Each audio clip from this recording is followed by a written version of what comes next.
परीक्षा खबरी के इस सप्ताह के संपूर्ण जो पॉइंट्स हैं तेज़ी से सुपरफास्ट तरीके से देखेंगे।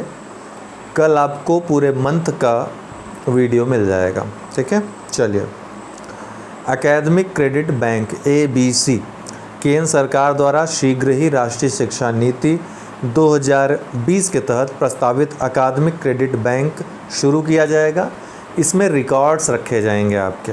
अगर कोई बीच में पढ़ाई छोड़ देता है तो जहाँ से पढ़ाई छोड़ा रहेगा उस रिकॉर्ड के थ्रू वो फिर से वहीं से एडमिशन, उसके आगे से एडमिशन ले सकेगा। जैसे BSc थर्ड ईयर से जैसे छोड़ा है किसी ने पढ़ाई, ठीक है, BSc थर्ड ईयर का सर्टिफिकेट उसको प्राप्त हो जाएगा। फिर वो कभी भी फोर्थ ईयर में एडमिशन ले सकता है उस रिकॉर्ड के थ्रू। ये रिकॉर्ड एकेडमिक क्रेडिट बैंक में रखा जाएगा। UGC विश्वविद्यालय अनुदान आयोग द्वारा इसकी स्थापना की गई है। एकेडमिक क्रेडिट बैंक के तहत छात्रों के लिए किसी डिग्री या पाठ्यक्रम को छोड़ने और संबंधित प्रमाण पत्र प्राप्त करने का विकल्प दिया जाएगा। एक निश्चित समय के पश्चात छात्र अपनी अधूरी छोड़ी हुई पढ़ाई को उसी स्तर से पुनः शुरू कर सकते हैं। एकेडमिक क्रेडिट बैंक एक वर्चुअल स्टोर हाउस है जो एक छात्र के एकेडमिक क्रेडिट का रिकॉर्ड रखेगा। अलेक्जेंडर डेल रिम्पल पुरस्कार ये किसको दिया गया है? वाइस एडमिरल विनय बधवार को। भारत के प्रमुख हाइड्रोग्राफर हैं, इनको ये पुरस्कार दिया गया है। हाइड्रोग्राफी और नॉटिकल कार्टोग्राफी के क्षेत्रों में उनके कार्यों के लिए ये पुरस्कार इनको दिया गया है। आर्मेक्स 21 यह भारतीय सेना का एक स्कीइंग अभियान है। क्या नाम है? आर्मेक्स 21।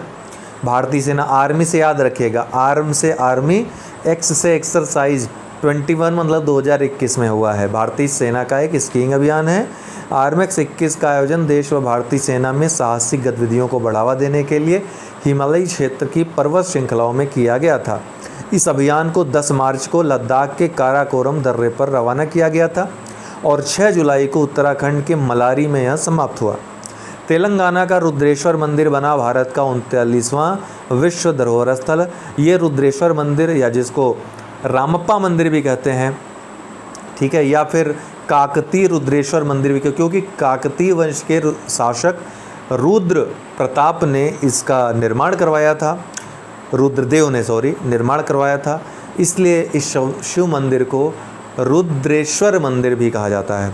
तो रुद्रेश्वर मंदिर जो तेलंगाना राज्य के मुलुगु जिले के पालमपेट में स्थित है, इसको यूनेस्को की विश्व विरासत सूची में शामिल कर लिया गया है। 25 जुलाई 2021 को यूनेस्को की विश्व धरोहर समिति की 44वीं सत्र की बैठक चाइना में हुई थी, वहाँ पे निर्णय लिया गया। रुद्रेश्वर मंदिर, जिसे रामप्पा मंदिर भी कहा जाता है, उसको भारत सरकार द्वारा यूनेस्को के विश्व धरोहर स्थल टैग 2019 के लिए प्रस्तावित किया गया था। तो ये भारत का 39वां विश्व धरोहर स्थल भी बना, ठीक है। इसके बाद 40वां भी चुना गया, जिसको धोलावीरा कहते हैं, जो कि सिंधु घाटी सभ्यता का एक प्रमुख शहर है, प्रमुख नगर था, जो कि अपने जल संसाधन के लिए विश्वविख्यात है। आज भी ये सभ्यता जानी जाती है अपने उन्नत जल प्रबंधन के लिए। सिंधु घाटी सभ्यता का पहला स्थल है जिसको चुना गया है इसमें। हाल ही में यूनेस्को ने गुजरात के धोलावीरा शहर को भारत के 40वें शहर के धरोहर स्थल के रूप में घोषित किया है। यह प्रतिष्ठित सूची में शामिल होने वाली भारत में सिंधु घाटी सभ्यता की पहली साइट है। धोलावीरा का प्राचीन शहर गुजरात राज्य के कच्छ जिले में एक पुरातात्विक स्थल है जो ईसा पूर्व 3री से 2री शताब्दी तक का है। भारत के अलावा इटली, स्पेन, जर्मनी, चीन और फ्रांस में 40 या अधिक विश्व धरोहर स्थल हैं। तो भारत भी अब स्पेशल 40 में शामिल हो गया है। भारत में जो 40 विश्व धरोहर स्थल हैं उनमें 32 सांस्कृतिक हैं, 7 प्राकृतिक और एक मिश्रित, अर्थात सांस्कृतिक और प्राकृतिक दोनों में कंचनजंगा जिसको कहते हैं शामिल है। सिक्किम का रामप्पा मंदिर भारत का 39वां विश्व धरोहर स्थल चुना गया इसी 44वीं बैठक में, और 40वां धरोहर स्थल धौलावीरा को चुना गया। ग्रीन सोहरा वनीकरण अभियान या क्या है? सोहरा कहाँ पर है? चेरापूंजी में। वहाँ पर गृह मंत्री अमित शाह द्वारा लॉन्च किया गया है ग्रीन सोहरा वनीकरण अभियान। इसका नारा क्या है? Evergreen north east. Assam rifles और मेघालय के द्वारा मिलकर के ये शुरू किया गया है अभियान। वृक्षारोपण अभियान के लिए असम राइफल चेरापूंजी के पूरे इलाके को गोद मिलेगी, ध्यान रखिएगा इसके बारे में अगर पूछे तो। बाईपैराजोल ऑर्गेनिक क्रिस्टल, ये एक ऐसा क्रिस्टल है जिससे इलेक्ट्रॉनिक जो सामान है निर्माण होगा इससे, तो इलेक्ट्रॉनिक सामान में कोई भी खामी आएगी तो ये अपने आप उसको बना लेगा, मैकेनिक की आवश्यकता नहीं रहेगी। तो तो हाल ही में भारतीय वैज्ञानिकों ने एक ऐसा मटेरियल विकसित किया है जो बिना किसी बाहरी हस्तक्षेप के क्षतिग्रस्त इलेक्ट्रॉनिक घटकों की स्वयं ही मरम्मत करने में सक्षम है। भारतीय प्रौद्योगिकी संस्थान खड़गपुर के शोधकर्ताओं ने भारतीय विज्ञान शिक्षा एवं अनुसंधान संस्थान कोलकाता के शोधकर्ताओं के साथ मिलकर ऐसे पीजो इलेक्ट्रिक मॉलिक्यूलर क्रिस्टल विकसित किए हैं जो अपनी स्वयं की यांत्रिक क्षति की मरम्मत करने में सक्षम है। आवधिक श्रम बल सर्वेक्षण 2019-20 क्या है? तो हाल ही में राष्ट्रीय सांख्यिकी कार्यालय ने जुलाई 2019 और जून 2020 के बीच आयोजित आवधिक श्रम बल सर्वेक्षण पर तीसरी वार्षिक रिपोर्ट जारी की है। श्रम संकेतकों में पिछले 2 वर्षों यानी वर्ष 2017-18 और वर्ष 2018-19 की तुलना में वर्ष 2019-20 में सुधार दर्ज किया गया है।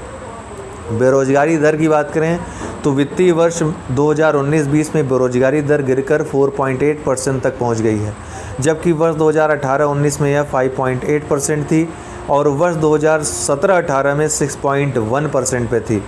तो बेरोजगारी दर अभी 2019-20 में गिरी है, 4.8% तक पहुंच गई है। कामगार जनसंख्या दर, इसमें वर्ष 2018-19 में 35.3% और वर्ष 2017-18 में 34.7% की तुलना में वर्ष 2019-20 में सुधार हुआ है तथा यह 38.2% पर पहुंच गई है। श्रम बल भागीदारी अनुपात अगर देखें तो वर्ष 2019-20 में यह पिछले 2 वर्षों में क्रमशः 37.5% और 36.9% की तुलना में बढ़ करके 40.1% हो गया है। अर्थव्यवस्था में श्रम बल भागीदारी अनुपात जितना अधिक होता है यह अर्थव्यवस्था के लिए उतना ही बेहतर होता है। तो ये ध्यान रखिएगा कि वर्ष 2019-20 में या पिछले 2 वर्षों में जो था उससे बढ़ करके क्या हो गया है, 40.1% हो गया। तो अर्थव्यवस्था के लिए ये सही है। लिंग आधारित बेरोजगारी दर आंकड़ों के विश्लेषण से पता चलता है कि वर्ष 2019-20 में पुरुष और महिला दोनों के लिए बेरोजगारी दर गिरकर क्रमशः 5.1% और 4.2% पर पहुंच गई है, जो कि वर्ष 2018-19 में क्रमशः 6% और 5.2% पे क्रमशः थी। इस वर्ष के दौरान कामगार जनसंख्या दर और श्रम बल भागीदारी अनुपात में भी तुलनात्मक रूप से सुधार हुआ है। तो ये सभी बेरोजगारी संबंधित जो भी आप लेख लिखोगे वहाँ पे काम देंगे। IMF world economic outlook update अभी आया है, इसमें क्या खास बातें रही हैं। 27 जुलाई को अंतर्राष्ट्रीय मुद्रा कोष IMF ने वित्तीय वर्ष 2021-22 के लिए भारत की GDP विकास दर के पूर्वानुमान को घटाकर 9.5% कर दिया है। इससे पहले IMF ने 12.5% GDP वृद्धि का अनुमान लगाया था। अन्य प्रमुख बिंदु अगर देखें तो IMF को 2022-23 के लिए भारत के लिए 8.5% की आर्थिक वृद्धि की उम्मीद है, जो कि अप्रैल में अनुमान था 6.9%, मतलब अगले वित्त वर्ष 2022-23 में ये बढ़ जाएगा। S&P ग्लोबल रेटिंग्स ने वित्त वर्ष 2021-22 में GDP में 9.5% और वित्तीय वर्ष 2022-23 में 7.8% की वृद्धि का अनुमान लगाया है। रिजर्व बैंक ऑफ इंडिया ने भारत की जो समृद्धि दर है 2021-22 जो वर्तमान चल रहा है बजट वर्ष, इसमें 9.5% की वृद्धि का अनुमान लगाया है। विश्व बैंक ने वित्त वर्ष 22 के लिए भारत की GDP वृद्धि जो है 8.3% रहने का अनुमान लगाया है। एशियाई विकास बैंक ने भारत के आर्थिक विकास के अनुमान को 11% पहले लगाया था, अभी घटाकर 10% कर दिया है। आर्थिक समीक्षा जो कि वित्त मंत्री के द्वारा पेश किया गया तो उसमें जो बजट जो पेश किया गया था उसमें 11% दिखाया गया था, 11.5%। ठीक है। विश्व अर्थव्यवस्था की बात करें तो वैश्विक अर्थव्यवस्था की वृद्धि वर्ष 2021 में 6% और वर्ष 2022 के लिए 4.9% रहने का अनुमान लगाया गया है। विश्व अर्थव्यवस्था की बात करें तो इस रिपोर्ट में वैश्विक अर्थव्यवस्था की वृद्धि वर्ष 2021 में 6% और वर्ष 2022 के लिए 4.9% रहने का अनुमान है। इतने सारे आंकड़े आपको बार बार पढ़ लेंगे याद हो जाएगा, घबराने की आवश्यकता नहीं है। बस ये याद रखिएगा कि इकोनॉमिक जो आउटलुक आता है IMF वर्ल्ड इकोनॉमिक आउटलुक जारी करता है। ठीक है। भारत में बैंकों की कुल गैर निष्पादित आस्तियाँ NPA वर्तमान में कितना है, तो ध्यान रखिएगा कितना है, 8.34 लाख करोड़ रुपए खराब ऋण NPA जिसको कहते हैं 31 मार्च 2021 के अंत तक। मार्च 2020 के मुकाबले में NPA में 61,180 करोड़ रुपए की गिरावट आई है। 2019 में यह 9,33,779 करोड़ रुपए था, अभी घट गया है। राष्ट्रीय महत्व के संस्थान का दर्जा हाल ही में दो संस्थानों को दिया गया है। हरियाणा के कुंडली में national institute of food technology entrepreneurship and management को, और तमिलनाडु के तंजावुर में स्थित भारतीय खाद्य प्रसंस्करण प्रौद्योगिकी संस्थान IIF PT को राष्ट्रीय महत्व के संस्थान का दर्जा दिया गया है। लोकसभा ने ESSDP earth system science data portal क्या है? तो केंद्रीय पृथ्वी विज्ञान मंत्रालय मंत्री डॉक्टर जितेंद्र सिंह ने मिनिस्ट्री ऑफ अर्थ साइंस के अंतर्गत earth system science data portal launch किया। यह पृथ्वी विज्ञान मंत्रालय संस्थानों का एक एकीकृत डिजिटल वेब पोर्टल है। यह पोर्टल पृथ्वी प्रणाली जैसे महासागर, वायुमंडल, भू विज्ञान, ध्रुव और भूकंप विज्ञान पर विज्ञान डेटा की पुनर्प्राप्ति और खोज में सुविधा प्रदान करेगा। माय गवर्नमेंट मेरी सरकार पोर्टल, ये उत्तर प्रदेश सरकार ने पोर्टल लॉन्च किया है। राज्य सरकार आम लोगों से फीडबैक प्राप्त करने के लिए और आम लोग सरकार की विभिन्न योजनाओं की जानकारी भी इसमें ले सकेंगे माय गवर्नमेंट पोर्टल से। राष्ट्रीय अनुसंधान फाउंडेशन, सरकार ने ये पूछ सकता है डायरेक्ट, उत्तर प्रदेश सरकार ने कौन सा भी पोर्टल लॉन्च किया? माय गवर्नमेंट मेरी सरकार। राष्ट्रीय अनुसंधान फाउंडेशन, सरकार ने देश में अनुसंधान पारिस्थितिकी तंत्र को मजबूत करने के लिए एक राष्ट्रीय अनुसंधान फाउंडेशन स्थापित करने का प्रस्ताव किया है। अनुसंधान व विकास, शिक्षा एवं उद्योग के बीच संबंधों में सुधार करने के लिए ये लक्ष्य रहेगा। इसका प्रस्तावित परिव्यय लगभग 50,000 करोड़ रुपए है और इसे आगामी 5 वर्षों की अवधि में तैयार किया जाएगा। इस संगठन की परिकल्पना नई शिक्षा नीति 2020 के तहत भी की गई है। रूस का नौका मॉड्यूल, ये क्या है? हाल ही में रूस की स्पेस एजेंसी रॉसकॉस्मोस ने इंटरनेशनल स्पेस स्टेशन के लिए नौका नाम से एक नया मॉड्यूल लॉन्च किया है, जो स्पेस स्टेशन पर देश की मुख्य अनुसंधान सुविधा के रूप में काम करेगा। नौका, जिसका अर्थ रूसी भाषा में विज्ञान है, रूस की अब तक की सबसे बड़ी अंतरिक्ष प्रयोगशाला है। क्या नाम है? नौका, ध्यान रखें। कटलेस एक्सप्रेस अभ्यास 2021। भारतीय नौसेना अफ्रीका के पूर्वी तट पर कटलेस एक्सप्रेस अभ्यास में भाग ले रही है। समुद्री अभ्यास कटलेस एक्सप्रेस 2021 में INS तलवार भाग ले रहा है। इस नौसैन्य अभ्यास, यह जो नौसैन्य अभ्यास है 26 जुलाई से 6 अगस्त 2021 तक अफ्रीका के पूर्वी तट के निकट आयोजित किया जा रहा है। यह समुद्री अभ्यास प्रतिवर्ष आयोजित किया जाता है और यह पश्चिमी हिंद महासागर और पूर्वी अफ्रीका में क्षेत्रीय और राष्ट्रीय समुद्री सुरक्षा को बढ़ावा देने के लिए आयोजित किया जाता है, प्रतिवर्ष आयोजित किया जाता है।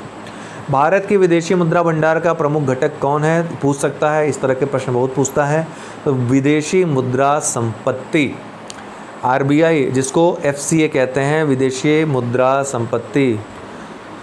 तो RBI के आंकड़ों के अनुसार 16 जुलाई 2021 को समाप्त सप्ताह में भारत का विदेशी मुद्रा भंडार 835 मिलियन अमेरिकी डॉलर बढ़कर कितना हो गया? 612.73 बिलियन अमेरिकी डॉलर के रिकॉर्ड उच्च स्तर को छू गया है। विदेशी मुद्रा भंडार समग्र भंडार, जो विदेशी मुद्रा संपत्ति है, FC है, फॉरेन करेंसी एसेट्स जो हैं, जो संपूर्ण भंडार है, उसका सबसे प्रमुख घटक है। भारत चौथा सबसे बड़ा विदेशी मुद्रा धारक भी बन गया है, इसके साथ ध्यान रखिएगा। दुनिया का सबसे बड़ा सोलर फ्लोटिंग फार्म, इंडोनेशिया के बॉटम द्वीप में दुनिया का सबसे बड़ा सोलर फ्लोटिंग फार्म, पानी में तैरता हुआ, बनाने का काम सिंगापुर की सनसीप ग्रुप कंपनी को दिया गया है। यह फ्लोटिंग सोलर फार्म इंडोनेशिया के बॉटम द्वीप में दुरियांग कांग जलाशय पर लगभग 1600 हेक्टेयर में फैला होगा। डायरेक्ट प्रश्न पूछ सकता है बॉटम द्वीप कहाँ पर है, या मिलान करने के लिए आ सकता है, इंडोनेशिया में। एनिमेशन, विजुअल इफेक्ट्स, गेमिंग और कॉमिक्स हेतु राष्ट्रीय उत्कृष्टता केंद्र। केंद्र सरकार द्वारा भारतीय और वैश्विक उद्योग की आवश्यकता को ध्यान में रखते हुए भारत में एक विश्व स्तरीय प्रतिभा पूल बनाने के लिए एनिमेशन, विजुअल इफेक्ट्स, गेमिंग और कॉमिक्स के लिए एक राष्ट्रीय उत्कृष्टता केंद्र स्थापित करने का निर्णय लिया गया है। यह उत्कृष्टता केंद्र भारतीय प्रौद्योगिकी संस्थान बॉम्बे के सहयोग से स्थापित किया जाएगा। कासिस, भारत का पहला हरित औद्योगिक शहर। कांडला स्पेशल इकोनॉमिक जोन, जिसको कासिस बोलेंगे, औद्योगिक शहरों की श्रेणी में IGBC ग्रीन सिटी रेटिंग के अंतर्गत प्लैटिनम रेटिंग प्राप्त करने वाला भारत का पहला हरित औद्योगिक शहर बन गया है। यह विशेष आर्थिक क्षेत्र अपने हरित आवरण का विस्तार करने, 68 प्रजातियों के पेड़ उगाने और 28 किस्मों के पक्षियों को आकर्षित करने में कामयाब रहा है। इस क्षेत्र में अधिकांश पेड़ मियावाकी वनीकरण पद्धति से वर्ष 2019 के बाद लगाए गए हैं। मियावाकी वही वैज्ञानिक हैं, पर्यावरणविद हैं, जिन्होंने ऐसे वृक्षों की उपज की खोज की, ऐसे टेक्निक की खोज की है जिसमें वृक्षों की जो लंबाई है या वृक्षों की जो वृद्धि होगी 10 गुना तेज़ी से होगी। तो मियावाकी वनीकरण पद्धति से वर्ष 2019 के बाद ये लगाए गए हैं। IGBC ग्रीन सिटीज़ रेटिंग प्रणाली एक स्वैच्छिक और आम सहमति पर आधारित कार्यक्रम है। शहरों में पर्यावरणीय संवहनीयता का समाधान करने के संदर्भ में यह भारत की अपनी तरह की पहली रेटिंग है। इंडियन ग्रीन बिल्डिंग काउंसिल भारतीय उद्योग परिसंघ का एक भाग है और इसका गठन वर्ष 2001 में किया गया था। खाद्य प्रणाली शिखर सम्मेलन, इसका आयोजन कहाँ पे किया गया? रोम में। संयुक्त राष्ट्र की 3 संस्थाओं, खाद्य और कृषि संगठन जिसका कि मुख्यालय भी रोम में है, अंतर्राष्ट्रीय कृषि विकास कोष तथा विश्व खाद्य कार्यक्रम, इन तीनों के संयुक्त नेतृत्व में ये शिखर सम्मेलन आयोजित होता है। खाद्य प्रणाली शिखर सम्मेलन का आयोजन सतत विकास लक्ष्यों को वर्ष 2030 तक हासिल करने के लिए कार्रवाई दशक के एक भाग के रूप में किया जाता है। खाद्य प्रणाली शब्द का तात्पर्य खाद्य पदार्थों के उत्पादन, प्रसंस्करण, परिवहन और उपभोग करने में शामिल गतिविधियों के समूहन से होता है। इंद्रा 2021 भारत और रूस के मध्य संयुक्त सैन्य अभ्यास है। इसका 12वां संस्करण रूस के वोल्गाग्राड में आयोजित किया जाएगा। इस सैन्य अभ्यास में अंतर्राष्ट्रीय आतंकवादी समूहों के खिलाफ संयुक्त कार्रवाई संबंधी संयुक्त राष्ट्र के अधिदेश के अनुरूप दोनों देशों की सेनाएं आतंकरोधी सैन्य अभ्यास करेंगी। दिवाला और दिवालापन संहिता संशोधन विधेयक 2021 के अनुसार IBC जो अधिनियम है, इंसॉल्वेंसी एंड बैंकरप्सी कोड 2021 जो संशोधन हुआ है, 2016 में एक कोड आया था। इसके अनुसार अधिकतम डिफ़ॉल्ट राशि कितनी है जिस पर प्री पैक्ड समाधान लागू होगा? ये है 1 करोड़ रुपए। लोकसभा ने हाल ही में दिवाला और दिवालापन संहिता संशोधन विधेयक 2021 पारित किया। यह विधेयक अप्रैल में प्रख्यापित IBC संशोधन अध्यादेश 2021 की जगह लेगा, जिसने सूक्ष्म, लघु और मध्यम उद्यमों के लिए 1 करोड़ रुपए तक के डिफ़ॉल्ट के साथ दिवाला समाधान तंत्र के रूप में प्री पैक पेश किया था। India cycles for change challenge, आवास और शहरी मामलों के मंत्रालय ने देश भर में साइकिल के अनुकूल पहल करने के लिए 2020 में India cycle for change challenge शुरू किया था। हाल ही में मंत्रालय ने 11 शहरों को इंडियाज़ टॉप 11 साइकिलिंग पायनियर्स के खिताब से नवाजा है। शीर्ष 11 शहरों को अपनी साइकिल चालन पहल को बढ़ाने के लिए प्रत्येक को 1 करोड़ रुपए का पुरस्कार मिलेगा। और इन 11 में जो शीर्ष पे रहा, जो टॉप था, वो भुवनेश्वर स्मार्ट सिटी रहा। ध्यान रखिएगा, ये चैलेंज जीतने वाला कौन सा रहा? भुवनेश्वर स्मार्ट सिटी, याद रखिएगा। कोविड-19 रोगियों के लिए भारत की पहली स्वदेशी वायरलेस शारीरिक मापदंडों की निगरानी प्रणाली है, जिसे ESIC मेडिकल कॉलेज हैदराबाद द्वारा electronics corporation of India limited और परमाणु ऊर्जा विभाग के सहयोग से विकसित किया गया है। कोविड भी ध्यान रखिएगा। 14 कलाकृतियां भारत को लौटाने की घोषणा हाल ही में ऑस्ट्रेलिया की राष्ट्रीय गैलरी द्वारा अपने एशियाई कला संग्रह से संत साबंदर की मूर्ति सहित 14 कलाकृतियां भारत को लौटाने की घोषणा की गई है। नित्य मुद्रा में बाल संत साबंदर की यह प्रतिमा 12वीं शताब्दी के चोल वंश से संबंधित है। साबंदर दक्षिण भारत में सक्रिय 63 नयनार संतों में से एक थे। इन संतों ने भक्ति, कविता और गीतों के माध्यम से शिव की आराधना को लोकप्रिय बनाने में महत्वपूर्ण भूमिका निभाई थी। भारत इंडोनेशिया समन्वित गश्ती का 36वां संस्करण कारपेट भारत और इंडोनेशिया की नौसेनाओं के बीच हुआ है। 36वां संस्करण था। इंडोनेशिया के साथ अन्य जो सैन्य अभ्यास होते हैं उसमें समुद्र शक्ति है, गरुड़ शक्ति है। अगस्त के लिए UNSC संयुक्त राष्ट्र सुरक्षा परिषद के अध्यक्ष के रूप में किसने पदभार ग्रहण किया या करेगा? भारत। संयुक्त राष्ट्र में भारत के अस्थायी प्रतिनिधि कौन है? S तिरुमूर्ति। ध्यान रखिएगा। 1 जनवरी 2021 को सुरक्षा परिषद के एक अस्थायी सदस्य के रूप में भारत का 2 साल का कार्यकाल शुरू हुआ। इसरो नासा का संयुक्त मिशन निसार उपग्रह 2023 में लॉन्च करेगा। तो इसरो और नासा ने मिलकर के निसार उपग्रह लॉन्च करने की घोषणा 2023 में करने की घोषणा की है। 2023 में लॉन्च होगा। इसके द्वारा इसका जो उद्देश्य रहेगा, उन्नत रडार छवियों का उपयोग करके विश्व स्तर पर पृथ्वी की सतह में परिवर्तन को मापना। निसार एक संयुक्त पृथ्वी अवलोकन मिशन, रडार इमेजिंग मिशन है। पूछ सकता है किसके लिए है?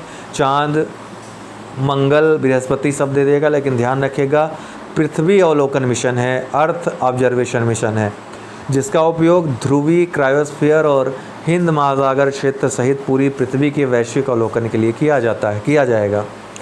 EOS-03 उपग्रह जियो इमेजिंग उपग्रह EOS-03 इसरो द्वारा वर्ष 2021 के अंत तक पृथ्वी का प्रेक्षण करने के लिए एक कार्यक्रम ये लॉन्च किया जाएगा इसरो के द्वारा। कब तक? 2021 के अंत तक। EOS-03 एक भू प्रेक्षण उपग्रह है, अर्थ ऑब्जर्वेशन सैटेलाइट है। उपग्रह बाढ़ एवं चक्रवात जैसी प्राकृतिक आपदाओं, जल निकायों, फसलों, वनस्पति स्थिति, वन आवरण परिवर्तन की वास्तविक समय निगरानी करने में सक्षम है। अंतर्राष्ट्रीय बाघ दिवस 29 जुलाई की थीम क्या रही? बाघों का अस्तित्व हमारे हाथ में है। आज सुबह वाली खबर तो आपने कंप्लीट जो चीज़ें थी हमने बताई आपको। विश्व मानव तस्करी रोधी दिवस 30 जुलाई को मनाया जाता है। इस बार का जो थीम रहा victims wise lead the way. मुस्लिम महिला अधिकार दिवस पहली बार 1 अगस्त को इस बार मनाया जा रहा है। केंद्र सरकार ने 1 अगस्त को मुस्लिम महिला अधिकार दिवस के रूप तौर पर मनाने का फैसला किया है। दरअसल 2 वर्ष पहले 1 अगस्त 2019 को 3 तलाक को अपराध घोषित कर दिया गया था। आज सुबह इसके बारे में भी संपूर्ण परिचर्चा हुई थी। अब आइए फैक्ट जो वन लाइनर हैं तेज़ी से देख लेते हैं। हाल ही में राज्य के कॉलेजों में पहले वर्ष के दौरान आपदा प्रबंधन पर एक पाठ्यक्रम अनिवार्य विषय के रूप में पढ़ाए जाने की घोषणा किसने की है? ओडिशा सरकार ने आपदा प्रबंधन पर एक पाठ्यक्रम अनिवार्य कर दिया है। भारतीय ओलंपिक में टेनिस एकल मैच जीतने वाला तीसरा भारतीय कौन बना? सुमित नागल। टेनिस एकल मैच जीता इन्होंने भारतीय ओलंपिक किस भारतीय ने? तो सुमित नागल इनका नाम है। भारत में कंपनी अधिनियम 2013 को लागू कर रहा है कौन? कॉर्पोरेट मामलों का मंत्रालय। भारत में कंपनी एक्ट 2013। राष्ट्रीय सांख्यिकी कार्यालय द्वारा हाल ही में जारी आंकड़ों के अनुसार 2019-20 में बेरोजगारी दर कितनी है? अभी ऊपर आपने देखा 4.8% 2019-20 में। टोक्यो ओलंपिक में शामिल किए गए 4 नए खेल कौन से हैं? कराटे, स्केटबोर्डिंग, सर्फिंग और सपोर्ट क्लाइंबिंग। ध्यान रखिएगा, प्रश्न आएगा, ये महत्वपूर्ण है। देश का पहला ऐसा शहर बन गया है जिसके पास 24 घंटे ड्रिंक फ्रॉम टैप सुविधा, गुणवत्तापूर्ण जल उपलब्ध कराने की क्षमता हो गई है। तो पूरी उड़ीसा का पूरी जो जिला है वो शहर। केंद्र सरकार द्वारा किसके चारों ओर स्थित 84 कोस परिक्रमा मार्ग को राष्ट्रीय राजमार्ग घोषित करने का निर्णय लिया गया है? अयोध्या। हाल ही में शंघाई सहयोग संगठन के रक्षा मंत्रियों की बैठक कहाँ हुई? दुशांबे में, तजाकिस्तान में। राष्ट्रीय महिला ऑनलाइन शतरंज का खिताब किसने जीता? वंतिका अग्रवाल ने, दिल्ली की युवा खिलाड़ी हैं। हाल ही में बांस औद्योगिक मार्ग पार की आधारशिला कहाँ रखी गई है? असम में। अमेरिका ने हाल ही में भारत के टीकाकरण कार्यक्रम में सहायता के तौर पर मदद की घोषणा की है। कितना? $2.5 करोड़। CSR फंड का उपयोग करके निजी अस्पतालों के माध्यम से मुफ्त कोविड-19 टीकाकरण शुरू करने वाला पहला राज्य कौन है? तमिलनाडु। हंगरी में आयोजित वर्ल्ड रेसलिंग चैंपियनशिप में गोल्ड मेडल पर कब्जा किसने जमाया? प्रिया मलिक ने, हरियाणा की हैं। दुनिया का पहला स्वच्छ परमाणु रिएक्टर एक्टिवेट करेगा किसको? कहाँ पर? वुवेई में, चाइना में। तो ये पहला स्वच्छ परमाणु रिएक्टर होगा, इसको एक्टिवेट करेगा चीन, वुवेई शहर में। अपने प्राकृतिक संसाधनों का मूल्यांकन सकल पर्यावरण उत्पाद के रूप में शुरू करेगी कौन? उत्तराखंड गवर्नमेंट, उत्तराखंड सरकार। तो आज के लिए इतना ही था। आप लोगों को बताना चाहता हूँ कि कल से जो वृहद कार्यक्रम है RO के लिए, UPPCS के लिए, हम बहुत जल्द 35 डेज़ का एक कोर्स भी लॉन्च करने वाले हैं UPPCS का। उसमें भी आप लोग चाहें तो पार्टिसिपेट कर सकते हैं। उसमें डेली जो चीज़ें दी जाएंगी ग्रुप में आपके, वो सब आप लोग करते रहिएगा। काफ़ी इजी हो जाएगा आपके लिए एग्ज़ाम निकालना। बाकी जो लोग पहले से जुड़े हुए हैं पेड ग्रुप से, उनको भी उस ग्रुप में जोड़ दिया जाएगा। जो नए लोग जुड़ना चाहेंगे इस 35 डे स्पेशल ग्रुप से जुड़ सकेंगे। तो बहुत जल्द लॉन्च करेंगे, उसका कार्यक्रम बना रहे हैं किस तरह से क्या होगा। ठीक है, बहुत बहुत धन्यवाद।